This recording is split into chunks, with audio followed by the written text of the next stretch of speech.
Hi dear friends, എല്ലാവർക്കും IT by ശരത്തിൻ്റെ മറ്റൊരു വീഡിയോയിലേക്ക് വീണ്ടും സ്വാഗതം. അപ്പോൾ ഇന്നത്തെ ഈ വീഡിയോയിൽ നമ്മൾ കാണിക്കുവാൻ പോകുന്നത് വിൻഡോസ് 11 ഡെസ്ക്ടോപ്പ് എങ്ങനെ കസ്റ്റമൈസ് ചെയ്യാം എന്നുള്ളതാണ്. ഇത് നമുക്ക് വളരെ ഈസി ആയിട്ട് ചെയ്യാവുന്നതാണ്. ഒന്ന് രണ്ട് ഓപ്ഷനുകൾ ഉപയോഗിച്ചുകൊണ്ട് നമുക്ക് ചെയ്യാം. ഒന്ന് വരുന്നത് നമുക്ക് സെറ്റിങ്സിൽ പോയിട്ട് അവിടെ നിന്ന് ചെയ്യാവുന്നതാണ്. അല്ലെങ്കിൽ നിങ്ങളുടെ ഡെസ്ക്ടോപ്പിലാണ് ഉള്ളതെങ്കിൽ ഏതെങ്കിലും ഒരു ബ്ലാങ്ക് ആയിട്ടുള്ള സ്ഥലത്ത് ഡെസ്ക്ടോപ്പിൽ റൈറ്റ് ക്ലിക്ക് ചെയ്തിട്ട് അതിൽ വരുന്ന മെനുവിൽ നിന്ന് പേഴ്സണലൈസ് സെലക്ട് ചെയ്ത് കഴിഞ്ഞാൽ നമുക്ക് ഈ ഓപ്ഷനുകൾ കിട്ടുന്നതായിരിക്കും. അപ്പോൾ അങ്ങനെ നമ്മൾ പേഴ്സണലൈസേഷൻ ക്ലിക്ക് ചെയ്ത് കഴിഞ്ഞാൽ നമുക്ക് പേഴ്സണലൈസേഷൻ ഓപ്ഷനിലേക്ക് വരുന്നതാണ് വിൻഡോസ് 11ൻ്റെ സെറ്റിങ്സ് ആപ്പിൽ. അപ്പോൾ ഇതിൽ നമുക്ക് ബാക്ക്ഗ്രൗണ്ട് ഓപ്ഷൻ ആണ് വരുന്നത്. ഇതിൽ നമുക്ക് ബൈ ഡിഫോൾട്ടായിട്ട് വരുന്ന ഏതെങ്കിലും ബാക്ക്ഗ്രൗണ്ട് പിക്ചേഴ്സ് നമുക്ക് സെലക്ട് ചെയ്യാവുന്നതാണ്. അല്ലെങ്കിൽ നമുക്ക് ഇതിൽ ബ്രൗസ് ഓപ്ഷൻ ഉണ്ട്. ഈ ബ്രൗസ് ഓപ്ഷനിൽ ക്ലിക്ക് ചെയ്തിട്ട് നമ്മുടെ PC-യിലുള്ള നമുക്ക് ഇഷ്ടമുള്ള ഏതെങ്കിലും വാൾപേപ്പറുകൾ നമുക്ക് സെലക്ട് ചെയ്തിട്ട് ഡെസ്ക്ടോപ്പിൻ്റെ ബാക്ക്ഗ്രൗണ്ട് ആക്കി എടുക്കാവുന്ന രീതിയിൽ സെലക്ട് ചെയ്യാവുന്നതാണ്. ഇനി അടുത്തതായിട്ട് അത് കഴിഞ്ഞ് കഴിഞ്ഞാൽ നമുക്ക് എങ്ങനെയാണ് ഈ സെലക്ട് ചെയ്ത വാൾപേപ്പർ എങ്ങനെയാണ് കാണിക്കേണ്ടത് എന്നുള്ളത്. ഡിഫോൾട്ടായിട്ട് വരുന്നത് ഫിൽ എന്ന ഓപ്ഷനാണ്. മൊത്തമായി നമ്മുടെ സ്ക്രീനിൽ ഈ വാൾപേപ്പർ ഫില്ലായിട്ട് വരുന്ന ഓപ്ഷനാണ്. അത് അല്ലെങ്കിൽ നമുക്ക് ഫിറ്റ് എന്ന് പറയുന്ന ഓപ്ഷനുണ്ട്, സ്ട്രെച്ച് എന്ന് പറയുന്ന ഓപ്ഷനുണ്ട്, ടൈൽ എന്ന് പറയുന്ന ഓപ്ഷനുണ്ട്, സെൻറ്റർ ഉണ്ട്, സ്പാൻ എന്ന് പറയുന്ന ഓപ്ഷനുകളുണ്ട്. ഇതിലേതെങ്കിലും ഓപ്ഷൻ നമുക്ക് ഇഷ്ടപ്പെട്ട രീതിയിലുള്ള ഓപ്ഷൻ സെലക്ട് ചെയ്ത് എടുക്കാവുന്നതാണ്. സാധാരണഗതിയിൽ നമ്മൾ ഫില്ലാണ് ബൈ ഡിഫോൾട്ടായിട്ട് സെലക്ട് ചെയ്തെടുക്കാറ്. ഇനി നമുക്കൊരു പടം വേണ്ട, സോളിഡ് ആയിട്ടുള്ള ഒരു കളർ വേണമെങ്കിൽ നമുക്ക് സോളിഡ് കളർ എന്ന് പറയുന്ന ഓപ്ഷൻ സെലക്ട് ചെയ്തെടുക്കാവുന്നതാണ്. അപ്പോൾ ഇവിടെ ഞാൻ ബ്ലൂ സെലക്ട് ചെയ്തെടുക്കുകയാണ്. അപ്പോൾ ബാക്ക്ഗ്രൗണ്ട് ഇതിൽ കാണാവുന്ന പോലെ സോളിഡ് കളറായ ബ്ലൂ ആയിട്ട് വരുന്നതായിരിക്കും. ഇനി അടുത്തതായിട്ട് നമുക്ക് ഈ സോളിഡ് കളറും അല്ലാതെ സ്ലൈഡ് ഷോ എന്ന് പറയുന്ന ഓപ്ഷനുണ്ട്. ആ സ്ലൈഡ് ഷോയിൽ എന്താണ് വരുന്നതെന്ന് വെച്ച് കഴിഞ്ഞാൽ നമുക്ക് ഇഷ്ടപ്പെട്ട കുറേ വാൾപേപ്പറുകൾ നമ്മളൊരു ഫോൾഡറിലേക്ക് ഇൻ്റർനെറ്റിൽ നിന്നുമെല്ലാം ഡൗൺലോഡ് ചെയ്ത് വെച്ചിട്ടുണ്ടെന്ന് വയ്ക്കും. അപ്പോൾ നമ്മൾ നിശ്ചിത സമയത്തിൽ നമ്മളുടെ ഡെസ്ക്ടോപ്പിൻ്റെ ബാക്ക്ഗ്രൗണ്ട് ഓട്ടോമാറ്റിക്കലി ഈ സ്ലൈഡ് ഷോ കാണിക്കുന്നത് പോലെ തന്നെ മാറി മാറി വരുന്നതായിരിക്കും. കുറച്ച് നേരം ഒരു പടമായിരിക്കും, അത് കഴിഞ്ഞ് കഴിഞ്ഞാൽ അടുത്ത ആ ഫോൾഡറിലുള്ള അടുത്ത പടത്തിലേക്ക് പോകും. അങ്ങനെ മാറി മാറി റൊട്ടേറ്റ് ചെയ്ത് വരുന്നതായിരിക്കും.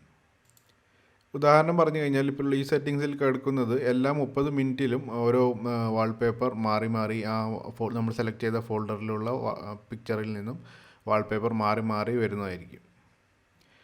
ഇതിൽ നമുക്ക് ഈ 30 മിനിറ്റ് എന്നുള്ളത് മാറ്റിയിട്ട് 1 മിനിറ്റ് ആക്കാം. അതുപോലെ തന്നെ ഒരു ദിവസം വരെയൊക്കെ ദൈർഘ്യമുള്ള രീതിയിലാക്കാമോ. അപ്പോൾ ഓരോ ദിവസവും നമ്മൾ കമ്പ്യൂട്ടർ ഓണാക്കി വരുമ്പോൾ ഓരോ പുതിയ പുതിയ പടങ്ങൾ നമ്മളുടെ ഫോൾഡറിൽ നിന്ന് സെലക്ട് ചെയ്ത് കമ്പ്യൂട്ടർ ഓട്ടോമാറ്റിക്കലി അപ്ലൈ ചെയ്യുന്നതായിരിക്കും ബാക്ക്ഗ്രൗണ്ടിൽ. ഇതിൽ നമ്മൾ സെലക്ട് ചെയ്യുമ്പോൾ ആ ഫോൾഡറിലുള്ള പിക്ചർ മാത്രമേ കാണിക്കുകയുള്ളൂ. നമുക്ക് സബ് ഫോൾഡേഴ്സ് ഒക്കെ ഉണ്ടാക്കിയിട്ട് അതിൻ്റെ ഉള്ളിൽ പടം കൊണ്ടിട്ട് കഴിഞ്ഞാൽ ആ പടങ്ങൾ കമ്പ്യൂട്ടർ സെലക്ട് ചെയ്തെടുക്കില്ല. ആ ഫോൾഡറിൽ പാരൻ്റായിട്ടുള്ള ഫോൾഡറിൽ ഉള്ള പടങ്ങൾ മാത്രമാണ് കമ്പ്യൂട്ടർ സെലക്ട് ചെയ്തെടുക്കുക. ഇനി അടുത്ത വരുന്ന വിൻഡോസ് സ്പോട്ട്ലൈറ്റ്. ഇത് ഉപയോഗിക്കുന്നത് വിൻഡോസിൻ്റെ ലോക്ക് സ്ക്രീനിനും ലോഗ് ഓൺ സ്ക്രീനിലും വരുന്ന പടങ്ങൾ നമുക്ക് കൺട്രോൾ ചെയ്യാൻ വേണ്ടി ഇവിടെ നിന്ന് കഴിയുന്നതായിരിക്കും. ഇനി അതുപോലെ തന്നെ വിൻഡോസ് സ്പോട്ട്ലൈറ്റിൽ നമുക്ക് ഇൻ്റർനെറ്റിൽ നിന്നും ഓട്ടോമാറ്റിക്കലി ഓരോ പടങ്ങൾ ഡൗൺലോഡ് ചെയ്തിട്ട് നമുക്ക് അതിൽ വിൻഡോസ് തന്നെ ഓട്ടോമാറ്റിക്കലി മാറ്റി കാണിച്ചു തരുന്നതായിരിക്കും. അപ്പോൾ നമ്മളുടെ ആ പടത്തിൻ്റെ സ്ക്രീനിൻ്റെ റൈറ്റ് സൈഡിൽ മുകളിലായിട്ടാണ് അത് വരിക. അപ്പോൾ എൻ്റെ പടം ഇവിടെ ഉള്ളത് കൊണ്ട് നമുക്കത് കാണുവാൻ കഴിയുന്നില്ല. അപ്പോൾ അതിൽ നമ്മൾ ഒരു ഐക്കൺ പോലെ കാണിച്ചു തരുന്നതായിരിക്കും. ഐക്കണിൽ പോയി നമ്മൾ ഒന്ന് ജസ്റ്റ് മൗസ് മൂവ് ചെയ്ത് കഴിഞ്ഞാൽ ഈ പടം എന്താണ്, ഈ പടത്തിൻ്റെ ഡീറ്റെയിൽസിനെ കുറിച്ചിട്ട് നമുക്കൊരു ചെറിയ ഡിസ്ക്രിപ്ഷൻ കാണിച്ചു തരുന്നതായിരിക്കും. ഇനി ഈ സോളിഡ് കളറിൽ തന്നെ നമുക്ക് വേണമെങ്കിൽ കസ്റ്റം കളർ സെലക്ട് ചെയ്തെടുക്കുവാനും അതുപോലെ കോൺട്രാസ്റ്റ് കളർ അതൊക്കെ സെലക്ട് ചെയ്തെടുക്കുവാനും വേണ്ടിയിട്ടുള്ള ഓപ്ഷനുണ്ട്.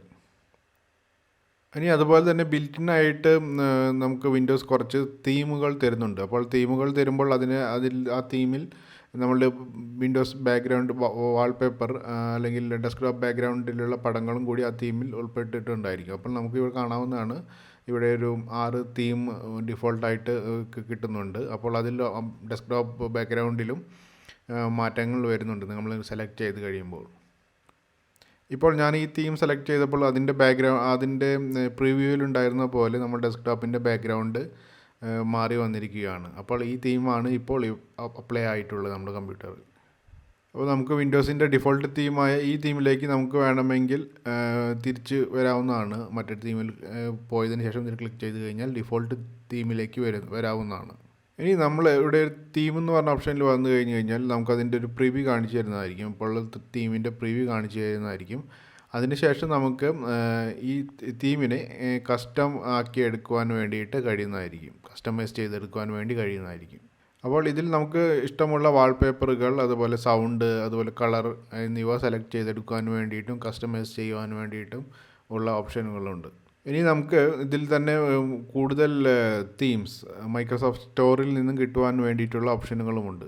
ഇനി നമ്മൾ കളേഴ്സിലേക്ക് പോവുകയാണെങ്കിൽ ഇതിൽ നമുക്ക് നമ്മളുടെ ഏത് കളർ മോഡാണ് വേണ്ടതെന്ന് സെലക്ട് ചെയ്യാവുന്നതാണ്. ലൈറ്റ് മോഡാണോ, ഡാർക്ക് മോഡാണോ, അതോ കസ്റ്റമായിട്ടുള്ള മോഡാണോ വേണ്ടതെന്നുള്ളത് നമുക്ക് സെലക്ട് ചെയ്ത് എടുക്കാവുന്നതാണ്. ഇതിൽ ഡിഫോൾട്ടായിട്ട് വരുന്ന ലൈറ്റ് മോഡാണ്. ഇനിയിപ്പോൾ നമുക്ക് ഡാർക്ക് മോഡ് വേണമെങ്കിൽ അത് സെലക്ട് ചെയ്ത് എടുക്കാവുന്നതാണ്. അതുപോലെ തന്നെ കസ്റ്റമിൽ വന്നു കഴിഞ്ഞാൽ നമുക്ക് ഡിഫോൾട്ടായിട്ടുള്ള വിൻഡോസ് മോഡ് നമുക്ക് മാറ്റി എടുക്കാവുന്നതാണ്. അതുപോലെ തന്നെ നമ്മളുടെ ഡിഫോൾട്ടായിട്ടുള്ള ആപ്പിൻ്റെ മോഡും നമുക്ക് മാറ്റിയെടുക്കാവുന്നതാണ്. ഇനി അടുത്തത് ട്രാൻസ്പെറൻസി എഫക്റ്റ് നമുക്ക് വേണമെങ്കിൽ ഓൺ ചെയ്യാം അല്ലെങ്കിൽ ഓഫ് ചെയ്യാം. സാധാരണ അത് ബൈ ഡിഫോൾട്ട് ഓൺ ആയിട്ടാണ് വരാറുള്ളത്. അത് പറഞ്ഞു കഴിഞ്ഞാൽ നമ്മളുടെ ഈ ടാബിൻ്റെ ഒക്കെ അടിയിലുള്ള ഭാഗങ്ങൾ നമുക്കൊരു ഗ്ലാസ്സിലൂടെ കാണുന്നത് പോലെ ട്രാൻസ്പെറൻ്റ് ആയിട്ട് കാണാവുന്ന ഓപ്ഷനാണത്. ഇനി ഇവിടെ വേറൊരു കളർ സെലക്ട് ചെയ്യാനുള്ള ഓപ്ഷൻ ഉണ്ട്. ഇതെല്ലാം വരുന്നത് ടൈറ്റിൽ ബാറിന് അതുപോലെ തന്നെ വിൻഡോസിൻ്റെ ഇപ്പോൾ ഓപ്പൺ ചെയ്തിട്ടുള്ള വിൻഡോസിൻ്റെ ബോർഡറിലുള്ള ഒരു കളറിനെയും നമുക്ക് ഇവിടെ നിന്ന് സെലക്ട് ചെയ്തെടുക്കാവുന്നതാണ് കസ്റ്റമൈസ് ചെയ്തിട്ട്. ഇനി ഞാനിത് പർപ്പിൾ സെലക്ട് ചെയ്തപ്പോൾ നിങ്ങൾക്ക് കാണാവുന്നതാണ് ഈ വിൻഡോയുടെ ബോർഡർ പർപ്പിൾ രീതിയിൽ ഹൈലൈറ്റ് ചെയ്ത് വരുന്നത് കാണാവുന്നതാണ്. ഇനി അടുത്തത് ലോക്ക് സ്ക്രീൻ. നമ്മൾ നേരത്തെ പറഞ്ഞ പോലെ ലോക്ക് സ്ക്രീനിൽ ഓപ്ഷനുണ്ട്. അപ്പോൾ ലോക്ക് സ്ക്രീനിൽ വിൻഡോസ് ലോക്ക് ആവുമ്പോൾ എങ്ങനെയാണ് കാണുന്നത്, അപ്പോൾ ഇതിൽ പ്രിവ്യൂ കാണിച്ചു തരുന്നത് പോലെയാണ് ഇപ്പോൾ ഉള്ളത്. അല്ലെങ്കിൽ നമുക്ക് അതിനെ മാറ്റിയെടുക്കാനുള്ള ഓപ്ഷനും ഇവിടെയുണ്ട്. ഇതിൽ നമുക്ക് കസ്റ്റം പിക്ചർ എടുക്കാം, അല്ലെങ്കിൽ സ്ലൈഡ് ഷോ എടുക്കാം, അല്ലെങ്കിൽ വിൻഡോസ് സ്പോട്ട്ലൈറ്റ് ഉപയോഗിക്കാവുന്നതാണ്. ആ ഓപ്ഷൻ ഉപയോഗിച്ച് കഴിഞ്ഞാൽ ഓട്ടോമാറ്റിക്കലി ഇൻ്റർനെറ്റിൽ നിന്നും കണക്റ്റഡ് ആയിട്ട് ഓരോ പടങ്ങൾ വിൻഡോസ് തന്നെ സെലക്ട് ചെയ്തെടുത്ത് നമുക്ക് മാറി വരുന്നതായിരിക്കും. ഇതിൽ ഈ സ്ലൈഡ് ഷോ സെലക്ട് ചെയ്യുകയാണെങ്കിൽ നമ്മളുടെ വിൻഡോസ് ലോക്കായിരിക്കുന്ന സമയത്തും നമ്മളുടെ ലോക്കായ സ്ക്രീനിൽ പടങ്ങൾ ഇങ്ങനെ മാറി കൊണ്ടിരിക്കുന്നതായിരിക്കും. നമ്മൾ പറഞ്ഞു കൊടുത്തിട്ടുള്ള ഡ്യൂറേഷൻ അനുസരിച്ചിട്ട് നമ്മളുടെ ഈ ഫോൾഡറിൽ നിന്ന് സെലക്ട് ചെയ്ത പടങ്ങൾ നേരത്തെ പറഞ്ഞതുപോലെ ഡെസ്ക്ടോപ്പിൽ മാറിയതുപോലെ തന്നെ ലോക്ക് സ്ക്രീനിലും ഇങ്ങനെ മാറിക്കൊണ്ടിരിക്കുന്നതായിരിക്കും. ഇനി ലോക്ക് സ്ക്രീനിൽ ഇവിടെ ഒരു ഓപ്ഷൻ കൂടിയുണ്ട്, ഗെറ്റ് ഫൺ ഫാക്റ്റും അതുപോലെ ടിപ്സ്, ട്രിക്സ്, ഇതൊക്കെ നമുക്ക് ലോക്ക് സ്ക്രീനിൽ കിട്ടണമെങ്കിൽ നമുക്കിത് ഓപ്ഷൻ സെലക്ട് ചെയ്ത് കൊടുക്കാവുന്നതാണ്. ഇനി നമ്മുടെ ലോക്ക് സ്ക്രീനിൽ ഒരു ആപ്പ് കാണിക്കണമെങ്കിൽ ഇവിടെ നിന്ന് നമുക്ക് എന്ത് ആപ്പാണ് വേണ്ടതെന്നുള്ളത് സെലക്ട് ചെയ്ത് കൊടുക്കാവുന്നതാണ്. ഇതിൽ ബൈ ഡിഫോൾട്ടായിട്ട് ഇവിടെ കലണ്ടർ അല്ലെങ്കിൽ ഡേറ്റ് ആണ് കിടക്കുന്നത്. അതിനെ മാറ്റി നമുക്ക് വേറെ ആപ്പുകൾ സെലക്ട് ചെയ്യാനുള്ള ഓപ്ഷനുകളുണ്ട്. ഇതിൽ മെയിൽ അല്ലെങ്കിൽ വെതർ എന്നിവ സെലക്ട് ചെയ്ത് എടുക്കുവാനുള്ള ഓപ്ഷനുകളും കൂടി കാണാവുന്നതാണ് നിങ്ങൾക്ക്. ഇനി നമുക്ക് ഈ ലോക്ക് സ്ക്രീനിൻ്റെ ബാക്ക്ഗ്രൗണ്ട് പിക്ചർ തന്നെ നമ്മൾ സൈൻ ഇൻ സ്ക്രീനിൽ, നമ്മൾ വിൻഡോസിലേക്ക് സൈൻ ഇൻ ചെയ്ത് കയറുന്ന ഫസ്റ്റ് സ്ക്രീനിൽ, ആ സ്ക്രീനിൽ കാണിക്കണമെങ്കിൽ ഇവിടെ നമുക്ക് ഓൺ ചെയ്തിടാവുന്നതാണ്, അല്ലെങ്കിൽ ഇത് ഓഫ് ചെയ്തിടാവുന്നതാണ് ഓപ്ഷൻ. ഇനി കൂടുതലായിട്ടുള്ളതെല്ലാം സ്റ്റാർട്ട് മെനു അല്ലെങ്കിൽ സ്റ്റാർട്ട് മെനുവിന് അതുപോലെ തന്നെ ടാസ്ക് ബാറിനെ കുറിച്ചിട്ടുള്ളതാണ്. അത് നമ്മൾ ഓൾറെഡി കവർ ചെയ്തിട്ടുള്ളതാണ് മുന്നത്തെ വീഡിയോകളിൽ. ഇനി നമുക്ക് എങ്ങനെയാണ് കമ്പ്യൂട്ടറിൻ്റെ റെസൊല്യൂഷൻ മാറ്റുക എന്നുള്ളത് നോക്കാം. റൈറ്റ് ക്ലിക്ക് ചെയ്യുക, നമ്മളുടെ ഡെസ്ക്ടോപ്പിൽ റൈറ്റ് ക്ലിക്ക് ചെയ്തിട്ട് ഇനി ഡിസ്പ്ലേ സെറ്റിങ്സിൽ പോകുക. അപ്പോൾ നിങ്ങൾക്ക് ഇവിടെ ഞാൻ ഉപയോഗിക്കുന്ന റെസൊല്യൂഷൻ കാണാവുന്നതാണ്. അത് സാധാരണ ഇപ്പോഴുള്ള റെസൊല്യൂഷൻ വെച്ച് നോക്കുകയാണെങ്കിൽ വളരെ ലോ ആണ്. കാരണം ഞാനിപ്പോൾ ഇത് വീഡിയോ റെക്കോർഡ് ചെയ്യുന്നത് കൊണ്ടാണ് ആ റെസൊല്യൂഷനിൽ ഇട്ടിട്ടുള്ളത്. 1080p ആണ് എടുക്കുന്നത്. അത് മാറ്റി നമുക്ക് ഹയർ ആയിട്ടുള്ള റെസൊല്യൂഷനുകളിലേക്ക് ഇടാവുന്നതാണ് നിങ്ങളുടെ PC-കളിൽ. ഇനി നമ്മൾ ഹയർ റെസൊല്യൂഷനിലേക്ക് പോകുമ്പോൾ നമ്മുടെ ഐക്കണുകളും എല്ലാം ചെറുതായി പോകുന്നത് നമുക്ക് കാണാവുന്നതാണ്. ഇനി സ്കെയിൽ എന്ന ഓപ്ഷൻ ഉപയോഗിച്ചുകൊണ്ട് നമുക്ക് ഈ ടെക്സ്റ്റിൻ്റെയും ആപ്പിൻ്റെയും അതുപോലെയുള്ള മറ്റുള്ള ഐറ്റംസിൻ്റെ എല്ലാതും സൈസ് കൂട്ടാവുന്നതാണ്. അപ്പോൾ ഒരു സാധാരണഗതിയിൽ 100% ആണ് കിടക്കുക. നമുക്ക് കണ്ണിന് അല്പം കാഴ്ചയ്ക്ക് കുറവുള്ള ആളുകളൊക്കെ ആണെങ്കിൽ 125, അതുപോലെ തന്നെ 150, അതുപോലെ തന്നെ 175 ആ രീതിയിൽ ഇട്ട് കഴിഞ്ഞാൽ കുറച്ചുകൂടി എല്ലാം ടെക്സ്റ്റും അതിൻ്റെ ആപ്സും എല്ലാം അതും നമുക്ക് കുറച്ചും കൂടി സൂം ചെയ്തിട്ട് വലുപ്പത്തിലായി കാണാവുന്നതാണ്. അപ്പോൾ അല്പം കാഴ്ചക്കുറവുള്ള ആളുകൾ ഗ്ലാസ് വയ്ക്കുന്നവരൊക്കെ ആണെങ്കിൽ അവർക്ക് കൂടുതൽ ഉപകാരപ്രദമായിരിക്കും ഈ വ്യൂ. ഇനി നിങ്ങൾ മൾട്ടിപ്പിൾ ഡിസ്പ്ലേ ഉപയോഗിക്കുന്നുണ്ടെങ്കിൽ, അതായത് ഒന്നിലധികം മോണിറ്റർ ഉപയോഗിക്കുന്നുണ്ടെങ്കിൽ, ഇപ്പോൾ ഞാനിവിടെ ഉപയോഗിക്കുന്നില്ല, നിങ്ങൾ ഉപയോഗിക്കുന്നുണ്ടെങ്കിൽ നിങ്ങൾക്ക് ഇവിടെ വന്നു കഴിഞ്ഞ് കഴിഞ്ഞാൽ അതിൻ്റെ സെറ്റിങ്സുകൾ അതിനെ ഡിറ്റക്റ്റ് ചെയ്തെടുത്ത് അതിൻ്റെ സെറ്റിങ്സുകൾ മാറ്റാനുള്ള ഓപ്ഷൻ ഇവിടെയുണ്ട്. ഇനി അടുത്തതായിട്ട് നമ്മളുടെ അഡ്വാൻസ് ഡിസ്പ്ലേ ഓപ്ഷനുകളിൽ പോയി കഴിഞ്ഞാൽ കൂടുതൽ ഡിസ്പ്ലേയുടെ ഓപ്ഷനുകൾ കിട്ടുന്നതായിരിക്കും. അതിൻ്റെ സ്റ്റാറ്റസ് എല്ലാം നമുക്ക് ഡിസ്പ്ലേയുടെ സ്റ്റാറ്റസ് എല്ലാം ഇതിൽ കാണിച്ചു തരുന്നതാണ്. റെസൊല്യൂഷനും മറ്റും, എത്ര ബിറ്റാണ്, എത്ര കളർ ഫോർമാറ്റ് ഏതാണ് വരുന്നത്, കളർ സ്പേസ്, ഇതെല്ലാം കാണിച്ചു തരുന്നതായിരിക്കും. നിങ്ങൾക്ക് വേണമെങ്കിൽ നിങ്ങൾക്ക് ഇതിൻ്റെ റിഫ്രഷ് റേറ്റ്, സ്ക്രീനിൻ്റെ റിഫ്രഷ് റേറ്റ് വേണമെങ്കിൽ കൂട്ടുവാനും കുറയ്ക്കുവാനും കഴിയുന്നതായിരിക്കും. പക്ഷേ ബൈ ഡിഫോൾട്ടായിട്ട് വരുന്നത് തന്നെ എടുക്കുന്നതായിരിക്കും നല്ലത്.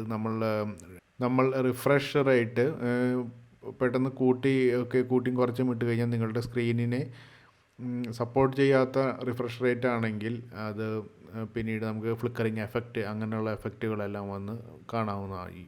അതുപോലെ തന്നെ നമ്മളുടെ സ്ക്രീൻ ചിലപ്പോൾ ബ്ലാങ്കായി പോകാനുള്ള സാധ്യത ഒക്കെ ഉണ്ട്. ഇനി ഇവിടെ അടുത്തത് ഡിസ്പ്ലേ തന്നെ ഗ്രാഫിക്സ് ഓപ്ഷൻ സെലക്ട് ചെയ്ത് കഴിഞ്ഞ് കഴിഞ്ഞാൽ നമ്മളുടെ ഏതെങ്കിലും ആപ്പുകൾക്ക് കസ്റ്റമായിട്ടുള്ള ഗ്രാഫിക് ഓപ്ഷനുകൾ നമുക്ക് സെലക്ട് ചെയ്ത് കൊടുക്കണമെങ്കിൽ ഇവിടെ വന്നിട്ട് നമുക്ക് ഓരോ ആപ്പിനും കസ്റ്റമൈസ്ഡ് ആയിട്ടുള്ള രീതിയിൽ സെലക്ട് ചെയ്ത് കൊടുക്കാവുന്നതാണ്. ഇനി നമുക്ക് ഇവിടെ ഈ ഡെസ്ക്ടോപ്പിൽ തന്നെ റൈറ്റ് ക്ലിക്ക് ചെയ്ത് കഴിഞ്ഞാൽ വ്യൂ എന്ന ഓപ്ഷനിൽ പോയി കഴിഞ്ഞാൽ നമ്മളുടെ ഡെസ്ക്ടോപ്പിലുള്ള ഐക്കണുകളെ ലാർജ്, മീഡിയം ആക്കണോ, അതുപോലെ സ്മോൾ സൈസ് ആക്കണോ എന്നുള്ള ഓപ്ഷനുണ്ട്. അതുപോലെ തന്നെ നമുക്ക് വേണമെങ്കിൽ ഇവിടെ ഐക്കണുകളെ ഓട്ടോ അറേഞ്ച് ചെയ്തെടുക്കാനുള്ള ഓപ്ഷനുണ്ട്. അതുപോലെ തന്നെ ഐക്കണുകളെ അലൈൻ, അതുപോലെ ഗ്രിഡ് ആയിട്ട് എടുക്കാനുള്ള ഓപ്ഷനുണ്ട്. അതുപോലെ തന്നെ നമുക്ക് ഈ ഐക്കണുകളെല്ലാം മാറ്റിക്കൊണ്ട് ഷോ ഡെസ്ക്ടോപ്പ് ഇത് അൺസെലക്ട് ചെയ്തു എന്ന് വെച്ച് കഴിഞ്ഞാൽ ഡെസ്ക്ടോപ്പിലുള്ള ഐക്കണുകളെല്ലാം ഡിസപ്പിയർ ആയി പോകും. അതിനുശേഷം നമ്മൾ ഷോ ഡെസ്ക്ടോപ്പ് ഐക്കൺ ഒന്നുകൂടി സെലക്ട് ചെയ്ത് കഴിഞ്ഞാൽ നമുക്ക് ഡെസ്ക്ടോപ്പിൽ ഐക്കൺ കാണിച്ചു തരുന്നതായിരിക്കും. അതുപോലെ തന്നെ അലൈൻ ഐക്കൺ ടു ഗ്രിഡ് എന്ന് പറഞ്ഞു കഴിഞ്ഞാൽ അതിന് ഒരു അറേഞ്ച്മെൻറ്റ് രീതിയിൽ നമുക്ക് ഐക്കണുകളെ അറേഞ്ച് ചെയ്തിടുന്നതാണ്. ഇത് രണ്ടും ബൈ ഡിഫോൾട്ടായിട്ട് ഇവിടെ ഓൺ ആയിട്ടാണ് കിടക്കുന്നത്, ഈ രണ്ട് ഓപ്ഷനുകളും. ഇതിൽ ഓട്ടോ അറേഞ്ച് പറയുന്നത് നമ്മളുടെ ഐക്കണുകൾ ഡെസ്ക്ടോപ്പിൽ ഒരുപാട് ഐക്കണുകൾ ഉണ്ടെങ്കിൽ അതിനെ ഓട്ടോമാറ്റിക്കലി വിൻഡോസ് തന്നെ ഓട്ടോമാറ്റിക്കലി അറേഞ്ച് ചെയ്തെടുക്കുന്ന ഓപ്ഷനാണ്. അത് ഞാൻ സെലക്ട് ചെയ്തിട്ടില്ല അവിടെ. പിന്നെ ഇതിൽ തന്നെ നമ്മൾ റൈറ്റ് ക്ലിക്ക് ചെയ്യുമ്പോൾ രണ്ടാമത് വരുന്ന ഓപ്ഷനാണ് സോർട്ട് ബൈ. അതിന് നമുക്ക് ഐക്കണുകളെ നമുക്ക് നെയിമിൻ്റെ, സൈസിൻ്റെ, അതുപോലെ ഐറ്റം ടൈപ്പ്, ഡേറ്റ് മോഡിഫൈഡ് എന്നിവയുടെ എന്നീ ഓപ്ഷനുകളിൽ നമുക്ക് സോർട്ട് ചെയ്ത് എടുക്കാൻ കഴിയുന്നതായിരിക്കും. ഇനി അടുത്തത് ഈ റിഫ്രഷ് നിങ്ങൾക്കറിയാവുന്നതാണ്. നമ്മുടെ സ്ക്രീൻ ഒന്ന് ജസ്റ്റ് റിഫ്രഷായി വരും. അടുത്തത് ന്യൂ എന്ന് പറയുന്ന ഓപ്ഷനിൽ വന്നു കഴിഞ്ഞാൽ നമുക്ക് പുതിയ ഫോൾഡറുകൾ, അതുപോലെ തന്നെ ഏതെങ്കിലും ഫയലുകൾ ഒക്കെ ഡെസ്ക്ടോപ്പിൽ തന്നെ ഉണ്ടാക്കണമെങ്കിൽ, പുതിയ ടെക്സ്റ്റ് ഡോക്യുമെൻ്റ് ഉണ്ടാക്കണമെങ്കിൽ, വേർഡ് ഡോക്യുമെൻ്റ് ഉണ്ടാക്കണമെങ്കിൽ ഇവിടെ ക്ലിക്ക് ചെയ്തിട്ട് നമുക്ക് ക്രിയേറ്റ് ചെയ്യാവുന്നതാണ്. ഇതിൽ തന്നെ ഈ ഷോ മോർ ഓപ്ഷൻ പറഞ്ഞു കഴിഞ്ഞാൽ നമ്മളുടെ പഴയ എക്സ്പിയിലൊക്കെ ഉള്ളത് അല്ലെങ്കിൽ വിൻഡോസ് 10 ഉള്ളതുപോലെ തന്നെ നമ്മളുടെ ഈ മെനു മാറി വരുന്നതായിരിക്കും. അപ്പോൾ നിങ്ങൾക്ക് കാണാവുന്നതാണ് ഒരുപാട് സെറ്റിങ്സുകൾ ഈ ഡിസ്പ്ലേ ഉപയോഗിച്ചുകൊണ്ട് നമുക്ക് മാറ്റാവുന്നതാണ്. പക്ഷേ നമ്മൾ സാധാരണഗതിയിൽ ചിലപ്പോൾ കളർ തീം മാറ്റുന്നതായിരിക്കും നമ്മളൊക്കെ. പിന്നീട് നമ്മൾ ഡെസ്ക്ടോപ്പിൻ്റെ ബാക്ക്ഗ്രൗണ്ട് മാറ്റാറുണ്ട് ഒട്ടുമിക്ക ആളുകളും. അതുപോലെ തന്നെ ഒട്ടുമിക്ക ആളുകളും ലൈറ്റ് തീമിൽ നിന്ന് ഡാർക്ക് തീമിലേക്ക്, ചിലർക്ക് ഡാർക്ക് തീം ഇഷ്ടമുള്ളവർക്ക് അത് ഇതിൽ വന്നുകൊണ്ട് മാറ്റാറുണ്ട്. ഇനി നിങ്ങൾക്ക് മറ്റ് പല ഓപ്ഷനുകളും മാറ്റണമെങ്കിൽ ഇതുപോലെ തന്നെ റൈറ്റ് ക്ലിക്ക് ചെയ്തിട്ട് അതിൽ പേഴ്സണലൈസിൽ സെലക്ട് ചെയ്തിട്ട് നേരത്തെ നമ്മൾ കണ്ടതുപോലെ തന്നെ കൂടുതൽ ഡീറ്റെയിൽ ആയിട്ടുള്ള ഓപ്ഷനുകൾ പോയിട്ട് നിങ്ങൾക്ക് വിൻഡോസിൻ്റെ ഡെസ്ക്ടോപ്പിനെ കസ്റ്റമൈസ് ചെയ്തെടുക്കാവുന്നതാണ്.